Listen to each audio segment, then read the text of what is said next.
કરીને સંસ્થાને જે છે એ ખૂબ સારી રીતે કાર્યરત થઈ રહી છે। અત્યારે ખૂબ સારી રીતે કોમલબેન, પન્નાબેન અને બધા ટ્રસ્ટી શ્રીઓ ખૂબ સારી રીતે આ સંસ્થાને ચલાવી રહ્યા છો અને આ સંસ્થા જે છે એના થકી ખાસ કરીને જે આપણો મેસેજ જાય કે ભાઈ સ્વશ્રય આપણે જે કામ કરીએ છીએ અને એ કામ કર્યાના પરિપાક રૂપે એક સંસ્થાનો અને આપણો વિકાસ થાય છે, આપણા કુટુંબનો વિકાસ થાય છે।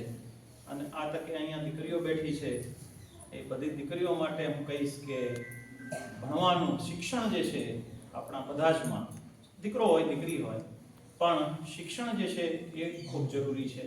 એટલે શિક્ષણ કરતા કરતા ક્યારેક જીવનમાં એવો પણ પ્રસંગ આવે છે કે કામ કરતા કરતા પણ ભણવું પડે, પણ શિક્ષણ જે છે એ બહુ જ મહત્વનો ભાગ છે।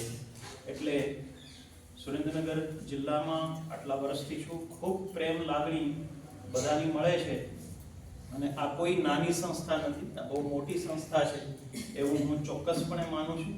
આટલું સારું કામ થાય છે, આટલા બધા જે લોકો છે એના જીવનમાં ઉજાસ તો પથરાય છે, સાથે સાથે મારા જેવાને એની મીઠાશ પણ માણવા મળે છે। એટલે આ સંસ્થાનો એ રીતે હું આભારી છું અને આ કાર્યક્રમમાં મને બોલાવ્યો, અમારું આદર સન્માન કર્યું, એ બદલ સંસ્થાના તમામ આયોજકોનો હું આભારી છું। આપ બધા બહેનોને ફરી એકવાર મારા ધન્યવાદ અને